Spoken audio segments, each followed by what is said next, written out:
So in this video, we're talking about charts in Shadcn. This is a new component added to Shadcn. Honestly, Shadcn UI library is becoming my go-to library when building applications. There isn't any UI components that you would want to have in an app that's not already in Shadcn. And he has recently added charts.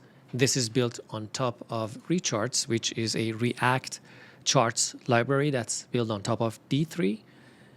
We have some abstractions over that. We're exposing, or he's using the same components from Recharts. The good thing is that with that now, if Recharts goes through a change or a version update, you get access to all the components from Recharts, but it has added some abstractions and some components on top, like the tooltip, the legends, that makes the charts easier to copy paste to your app and then also customize.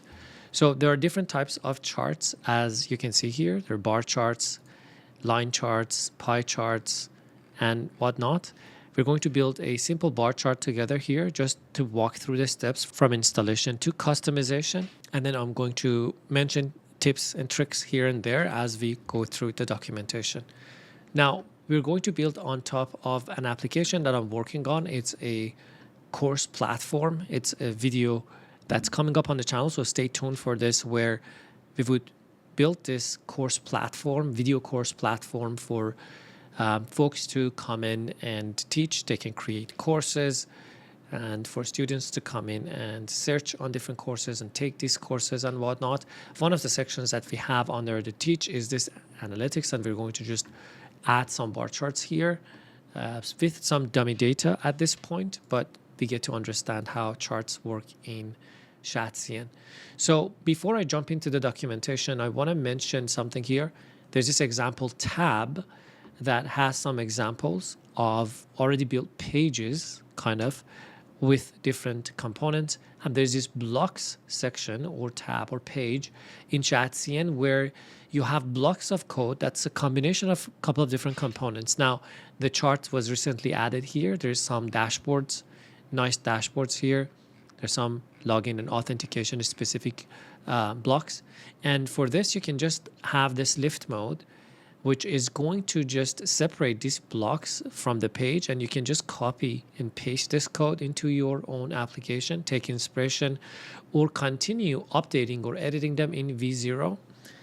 Most of these pages, you can also continue editing them in V0, something to have in mind when building applications with Shadcn, to use this as an inspiration already. So let's go to charts and let's continue to the documentation.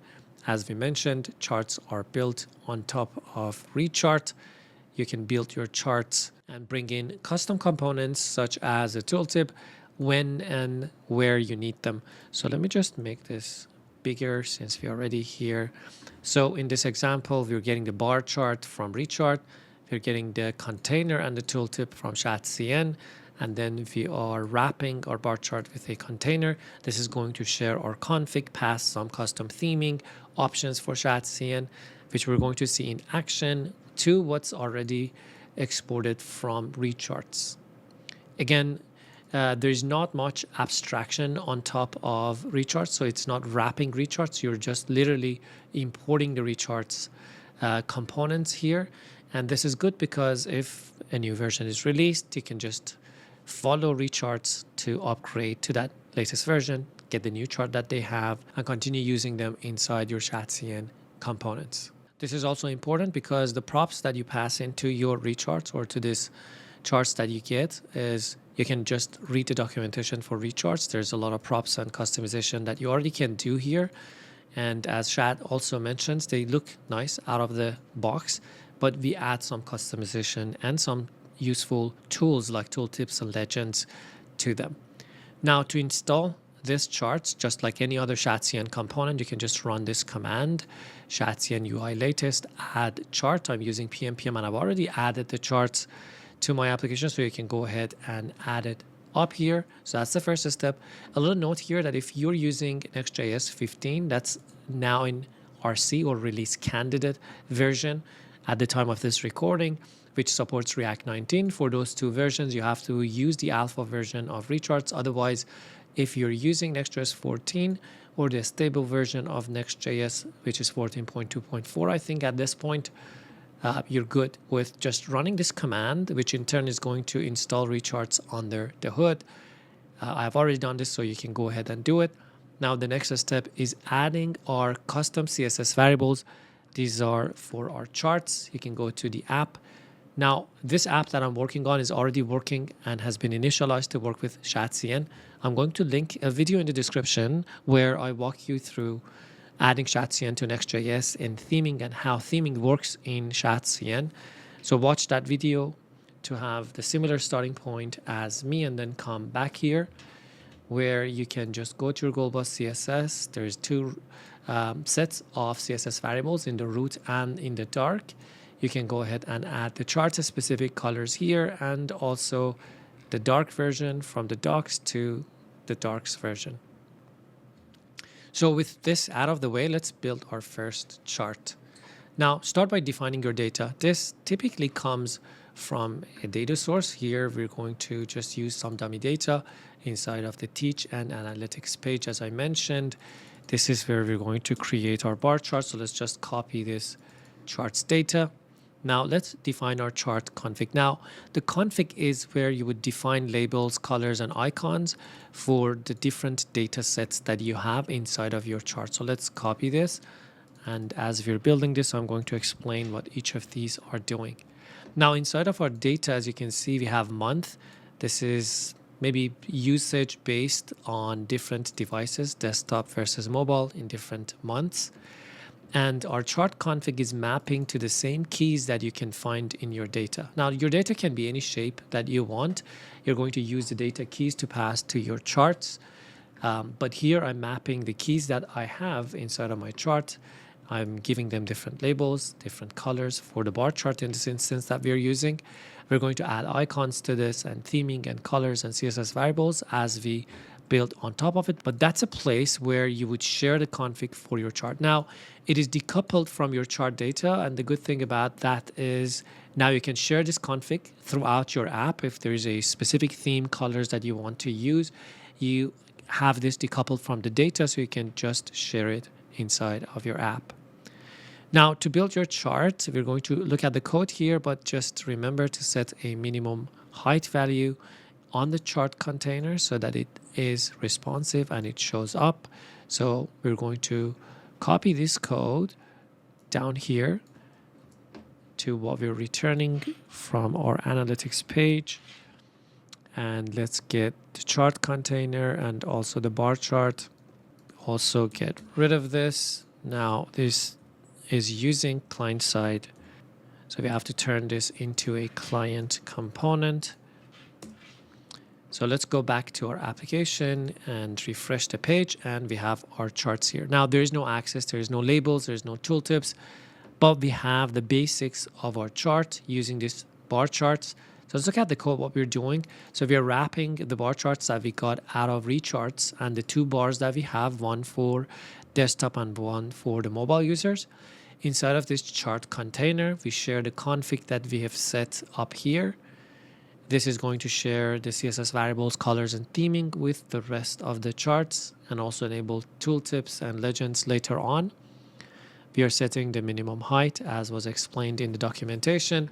For the bar charts, we're passing this accessibility layer. We're going to learn about this a little later. We pass the chart data to our bar chart, and for each one of these bars or data sets, we have defined the data key. The key is referring to the key inside of our data. So this is mapping to desktop values, and then some props. These props are coming from Recharts. Again, you can reference the documentation for the specific type of chart you're using in Recharts. So in the Recharts, you can go to APIs. There's different type of charts that you can use and different components and props that you can pass to each one of these charts, depending on which one you're using. So going back to our application, we're going to talk about this field color mapping to a CSS variable that's reading from our chart config shortly. But let's continue here and see what's the next step, and that's adding a grid. Now we're going to get this Cartesian grid from Recharts again. This can add horizontal and vertical grids to your chart, and then you can just drop this inside of your bar chart. And this is going to in turn add, sorry, this page is going to add these lines. I'm going to turn to light mode, so cover your eyes. And these are the horizontal lines that you can see. If you turn the vertical as false right now, if you turn it to true, you're going to also see the vertical grid lines as well. So I'm going to return this back to false because it doesn't look that good there. So that's the grid. The next step is adding an axis. You can get the x-axis from Recharts and also add an axis to your chart. So let's just drop our x-axis, and I'm going to explain some of the props we're using here. So if you have the data key, this is mapping to the month.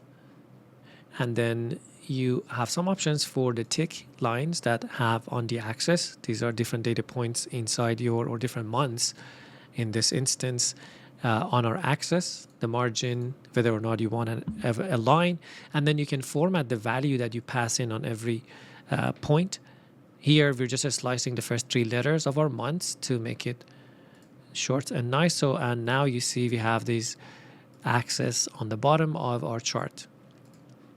Now, the next step, we can add a tooltip. Now, so far, we have just used Recharts components. They look great out of the box, but this is one of the components that comes into play from Shadcn, which is chart tooltip and the tooltip content. To use them, you can just import them from Shadcn. So up top here, we get it from Shadcn, and then you can just add the tooltip and the content to your chart. So let's come down below here, and then we can just add this tooltip. Going back, now you can see if I hover over a specific month, first of all, this cursor shows that which month I'm on, that background gray.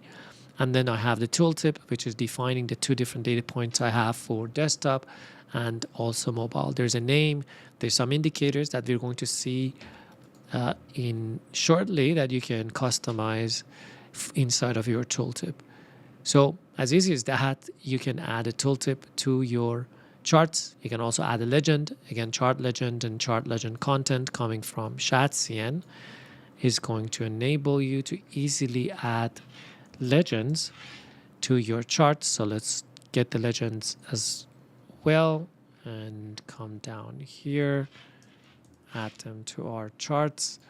Going back, you can see desktop and mobile, the legends I have, which shows the darker blue is for desktop and the light blue is for mobile. So that was it. That was building a chart that has a tooltip, has a legend, has an axis, has a grid line using Recharts and Shadcn components. Now, in the next step, we're going to learn about theming and colors, tooltip and legend in more details. So the first thing is we've already seen the chart config. This is where you would pass in labels, icons, and colors for your charts. One thing that I want to show you here that is you can pass in also icons instead of the indicators that you're using in your charts. For example, here for the desktop, I'm using this monitor. So going back, you can see this desktop now. Make this bigger. Now the desktop shows this monitor instead of the dark blue, and it also replaces that indicator inside of our tooltip. So that's something cool. As far as the color goes, you can pass in any CSS color value here, such as HSL or a custom CSS variable, which is recommended, a hex color or OK leech color. But the best way is for theming is to pass in CSS variables. So we have already set some CSS variables for our charts in the beginning, and now we can use them inside of our chart config. So let's actually replace the color that we have here with this chart color that we've already set inside of our global CSS in the beginning. And the second bar is going to use the chart 2 color. I'm going to comment this monitor out so we can see the colors. Now going back, you can see the colors has changed. And if I now make this smaller, I can just go to the dark version. Now on the dark version, there's a dark blue. On the light version, there is orange. But the point is that these are now reading CSS variables that we have set inside of our global CSS. So these are reading this chart 1 color and chart 2. And this is already being switched. The values are being switched depending on whether or not we are on the dark theme. Now, you may notice that inside of these values, we're passing in this HSL function. That's why when Shadcn sets this values, it doesn't set the function. So it's purely the numbers. If you have already used the function in your CSS variable, you can just pass in this var and the name of the CSS variable, and you don't have to pass this HSL. It's that if you've already initialized Shadcn the way that it is defining colors, you have to pass in this HSL function as well. Now, inside of these colors, you can pass in any CSS variable or any CSS type of color with it, whatever function. So that's good to know. Now, when you want to use these colors that you have set inside of your chart config in your charts, the naming convention that you need to use is var. So you're reading a custom CSS variable dash color dash the key. Now, the key is referring to the specific key in your chart. So let's go back. For example, inside here, I have this key desktop and then a mobile. For the desktop, I'm setting some colors. Now, inside of the bar chart that is for desktop, I want to use that color that I have defined up top in my config. So I pass in a var dash color, and then the key, this key is going to be replaced with the actual key in your data. So desktop is reading the color that I've set for the desktop, and mobile is going to read the color that I've set for the mobile. And here it's showing basically the same example, mapping to a specific key inside of our data and also the config. If you're also using Tailwind, you can use the same variable like dash color desktop and arbitrary values in Tailwind to set or to use that color that you've passed into your chart config and use it inside of your Tailwind, so you have a consistent theming throughout your application. Now, as far as the tooltip goes, there's some customization you can do. There's the label that shows up top. You can hide it. There's this names. You can change, pass in custom names if you want. There's this indicator. You have 3 different types of indicators. There's this dot, which is as it is shown here. There's this dashed version and also a line version. So there's different props that you have access to when customizing your tooltips. There's a section here that shows all the props that you can use to pass in custom name and labels or hide them altogether. An example here, using some custom names, passing this name key of browser. So therefore the labels are going to be Chrome and Safari inside the tooltip. So customizing the tooltips. Now, as far as the legend is the same thing that we've already seen. There's this legend and the content you can pass in. The colors are referenced automatically from your config. You can also customize this by passing in a name key if you want a different legend or you want to use a different label for your legend. You can pass in a different key over here. For example, in this case, it's going to again show Chrome and Safari inside the legend names. And the last thing is the accessibility. You can pass this prop to your charts. This is going to add an accessible layer, as I mentioned, to your chart. It enables keyboard access and screen readers to support your charts. Now, before we wrap up, I want to also show something else over here. Now, inside of this charts tab where we have this different charts, there's different examples. You can click on the view code on any of these charts, the stacked ones, the bar charts, the pie charts, and it will show you the specific code that is used for this. You can also get some ideas of different props that you can pass into your tooltips, legends, and customizations.